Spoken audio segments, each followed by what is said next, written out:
নমস্কার বন্ধুরা, আজকে তনুশ্রী রান্নাঘরে আপনাদের সবাইকে স্বাগতম। আজকে আমি অরড় ডাল কীরমভাবে বানাতে হয় সেটাই দেখাবো।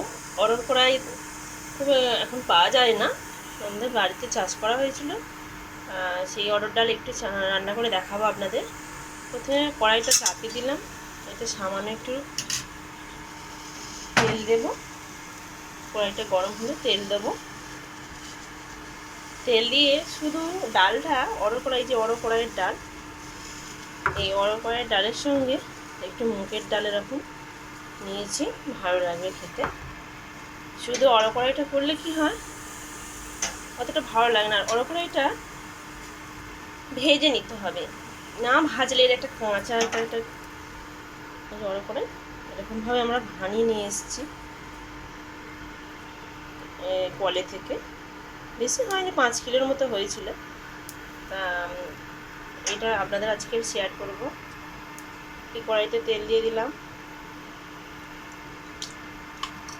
তারপর অরড় ডালটা এরকম ঢেলে দেবো।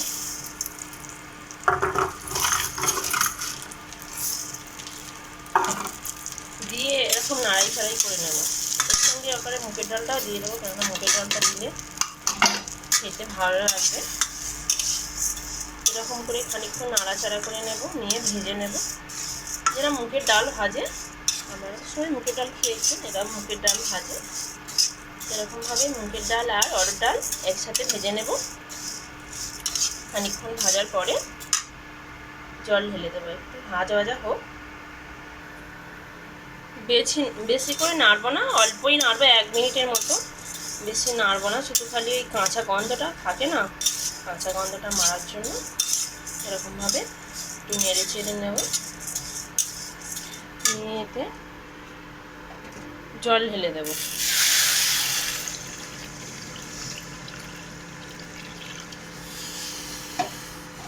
জলটা দেওয়ার পরে এই জলটা যখন টকবক করে ফুটে উঠবে, তখন এটাকে চটকে একবার ধুয়ে নেব। 5 মিনিট ফুটবে, 5 মিনিট পরে আসছি বন্ধুরা। ডালটা যখন এরকম বলও আসবে 5 মিনিট ফোটার পরে, তখন এটাকে ঠান্ডা জল হোক আর এমনি এরকম গরম জলটা ফেলে দিতে হবে ধুয়ে, নাহলে অরড় করা একটা কেমন গ্যাস থাকে, হালকা এরকম ফুটে উঠলো। এবার এটাকে আমি ধুয়ে ফেলে জল পাল্টে নতুন জল দিয়ে আপনাদের দেখাচ্ছি। নতুন জল দিয়ে নতুন করে ফোটাতে হবে, তাহলে স্বাদটা এত সুন্দর লাগবে আপনি ভাবতেই পারবেন যে এটা কী ডাল খাচ্ছেন। তরকাও করা যায় এই অরড় ডালের, অরড় ডাল খুব উপকারী, অরড় ডালের তরকাও করা যায়, কিন্তু আমি আজকে শুধু ডাল বানিয়ে দেখাবো। এইটাকে এবারে আমি ভাবিয়ে ফেলে দিচ্ছি, ডালটাকে হালকা করে জলটা ফেলে দিয়ে নতুন জল পাল্টে দেখাচ্ছি। জলটা পাল্টে নিয়েছি, নিয়ে এই জলে টেনে একটু সামান্য স্বাদ মতো চিনি দিয়ে দেবো, একদম যত সামান্য হলুদ, মানে বেশি না, এতেই দেব। ডাল একটু নুন নুন ভাব, সেই জন্য একটু বেশি নুন দেবো না, এরকম নুন দেবো, পরিমাণ মতনই দিতে হবে, আপনারা একটু আন্দাজ করে দেবেন। এরকম দিয়ে দেব, একটু জিরে গুঁড়ো দিয়ে দেবো, দিয়ে ডালটা এরকমভাবে সেদ্ধ হবে। আধ ঘন্টা পরে আমি ফিরে আসছি। ডালটা সেদ্ধ হওয়ার পরে কি করি দেখতে থাকুন। ডাল সেদ্ধ হয়ে গেছে, আমি এবারে এই ডালে সাঁতাল দেবো। কড়াই বসিয়ে দিয়েছি, কড়াইতে একটু 5 ফোড়ন, একটু তেজপাতা, একটু শুকনো লঙ্কা চেরা দিয়ে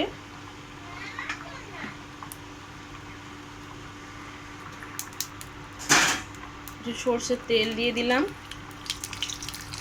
খুব কম তেলেই হবে এটা।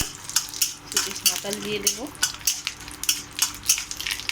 একদম ঘরোয়া উপায়ে সাধারণভাবে রান্না করে সাদামাটাভাবে খান, শরীরও ভালো থাকবে, খেতেও সুস্বাদু লাগবে।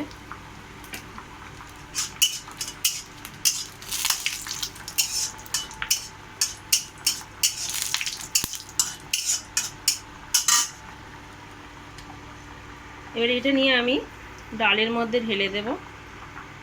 আমি এক হাতে ভিডিও করছি আর এক হাতে তুলছি, তো যার জন্য আমার মানে ঢালাটা আপনাদের দেখাতে পারছি না।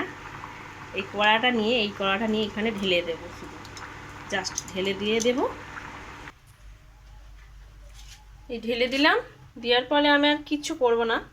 সামান্য না ফোটালেও হবে, হালকা একবার একটুখানি বলক তুলে নিয়েছি, নিয়ে একটুখানি হালকা করে জিরে গুঁড়ো ছড়িয়ে দিলাম, আর একটু ঘি। অরড় ডালে একটু ঘি দিতে হয়, ঘি দিলে তবে ভালো খেতে লাগে, না হলে নাকি মাথা ঘরে বলে, শুনেছি। এই একটু ঘি দিয়ে দিলাম, ঘিটা দিয়ে সামান্য এরকম নেড়ে দিলাম। ব্যাস, আমার অরড় ডাল তৈরি। আপনারা এইভাবে বানিয়ে খেয়ে দেখবেন বন্ধুরা, যদি ভালো লাগে খেয়ে কমেন্ট করবেন, কেমন হয়েছে বলবেন। এখন আমার ভিডিওটি শেষ করছি, ভালো লাগলে লাইক কমেন্ট শেয়ার করবেন, আর আমার পাশে থেকে সাহায্য করবেন। ধন্যবাদ বন্ধুরা।